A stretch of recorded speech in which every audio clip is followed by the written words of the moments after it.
will be able to play pretty effectively within the laning phase as well. And I think a lot of people would have been expecting that Beryl would have been playing that Gragas, definitely one of his better champions, but this is the flexibility that we see. This is why drafting Gragas is so nice.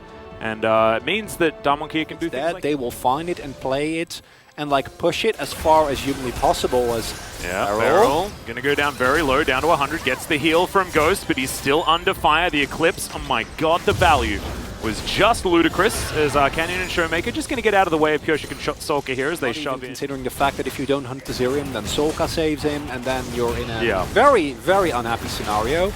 And that's where I'm going to be looking at how DAMWON Kia is going to set up fights later in the game.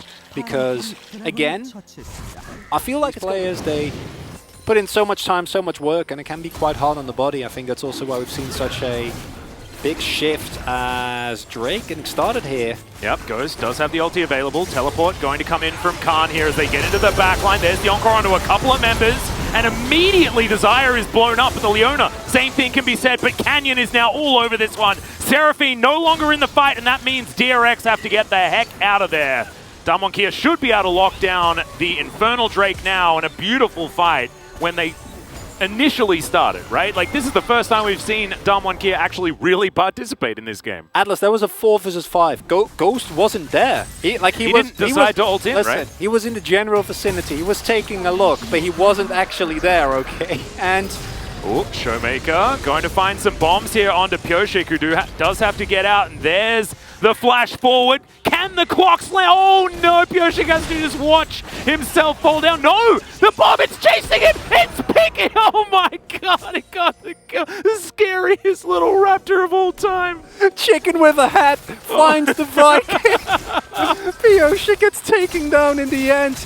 Oh man, ShowMaker. OGs of that, where what the champion does creates such a big shift in how you need to approach objectives. Maybe fraud. Yep, he may just be dead here as he decides that instead he wants to take down the minion wave and will do so. So one measly cannon minion going to remain and will be taken. But DAMWON Kia in the vicinity, and I don't think this is something that Pyosik should be able to do.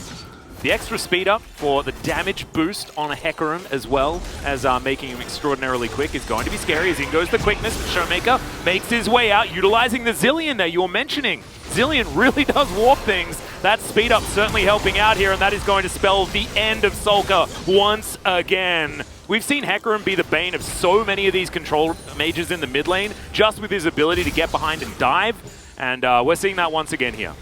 And yet again, like, this is just DAMWON Kia playing so incredibly well, right? Like, it's so hard to, after a draft, accurately assess like the chances of this team, because it just feels like, what other team does this, right? Like, they just play it so well whenever they see the slightest opening. And look at ShowMaker there. Last time it was Bao, this time it was SOLKA.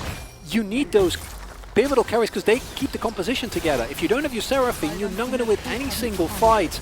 And yes, you can criticize the initial decision of DRX. Level advantage for Canyon. No Ragnarok. Yeah. Yikers. Yeah, and now the arrow gets thrown down mid lane. And this is starting to feel like kind of a similar game like we've seen before. Ghost is a bounty, even though he has not interacted with anyone in this entire game. Right? He's been playing PvE. He's it's like all of his mates are playing League of Legends. He's in the Discord, but he's playing Valheim, you know? He's just chilling. He's just punching trees. Yep.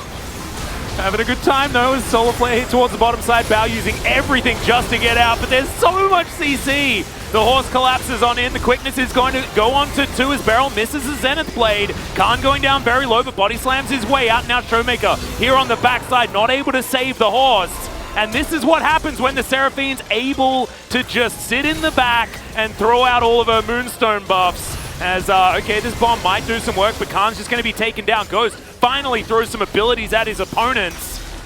Does still have the ulti available as well, as now Pyosik eats a bomb once again. ShowMaker picks up one of his own here, as now Kingen chasing after Ghost, but he's a long way away from the rest of his team. Bombs flying on forward as Ghost flashes his way out. The exhaust comes through now. Blast Cone will spell the end of the Kaisa. Now it's ShowMaker versus the world, and I don't think he's going to be able to get it done. 3 members of DRX is going to take down this first Ocean Drake. That's Seraphine, baby! I said earlier, Bao and SOLKA have to both live. I retract that statement. Bao died immediately. Bao doesn't need to live. SOLKA needs to live. Yeah. You just need SOLKA because you see here, this is the reason why this pick is first pick worthy. In extended...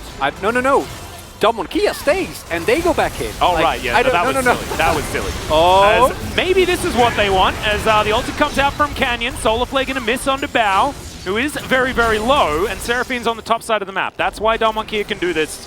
Aiming for a very early evolution on that E. And he's been utilizing it very, very well. Spawning, it's an excuse SOLKA's in there for our teams to fight. Okay, that's a TP.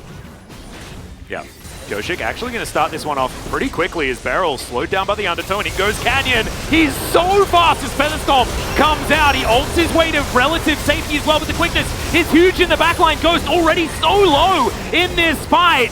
As the ulti comes out from the Seraphine, she's just keeping everyone alive. Kingen now chasing after the rest of DAMWON Kia. Khan gets himself safely over the wall, and ShowMaker's booking it for the relative safety of his fountain. But DRX should easily be able to get themselves to either a Drake or even a Baron.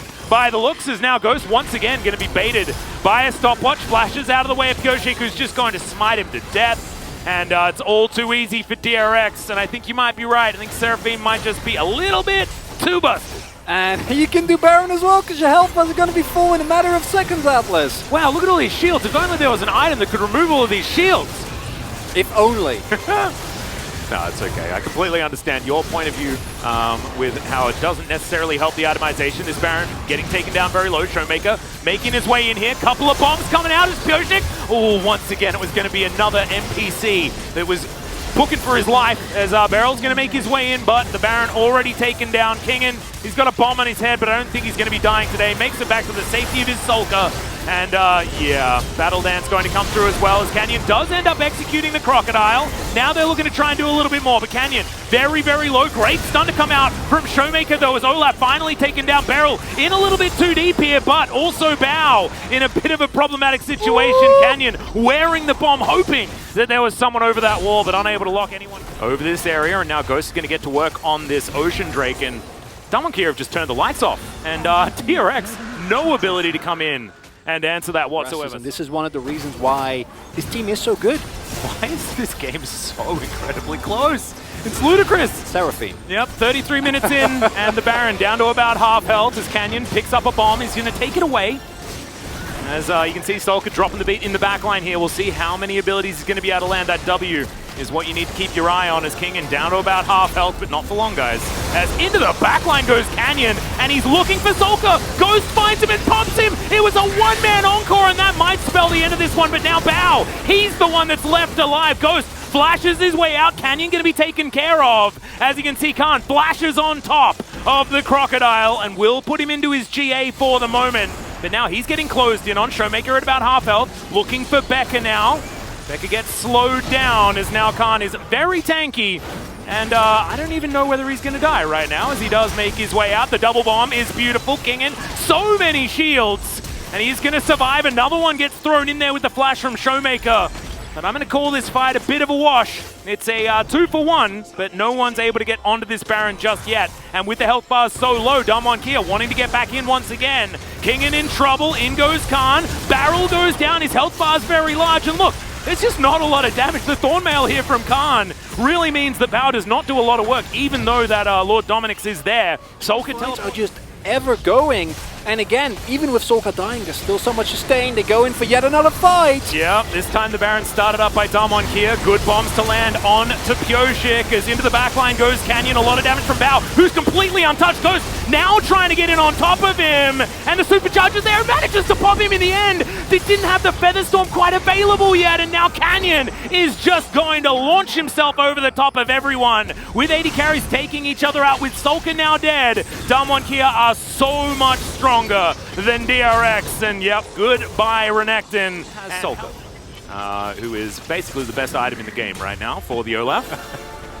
And now Khan looking for an opportunity here. SOLKA actually starting to do some damage. Oh my god, the damage! And that is going to be Ocean Soul now. And maybe that's going to be enough to give DAMWON Kia their version of Seraphine. We'll have to have a look as Kingen looking for the wraparound is already Pyosik down very, very low. The battlefield certainly belongs to DAMWON Kia right now. It's right into the back line. Goes Kingen. And now Pyosik right in the front, but now he might be too far away from SOLKA, and the answer is yes. SOLKA moves up too far, gets executed by the Kaisa, and now Bow's Featherstorm ain't going to be enough. It's a quadra. Pressure and the team fighting prowess of DAMWON Kia simply proves too much. And as you said, if you don't have a Seraphine yourself, Zilean gives it to one person, then an Ocean Soul on top of it, and you will be just fine. 3-0-14. Can you injure my wrist for me? I want to play like ShowMaker. He did so damn well that game on the Zilean first time.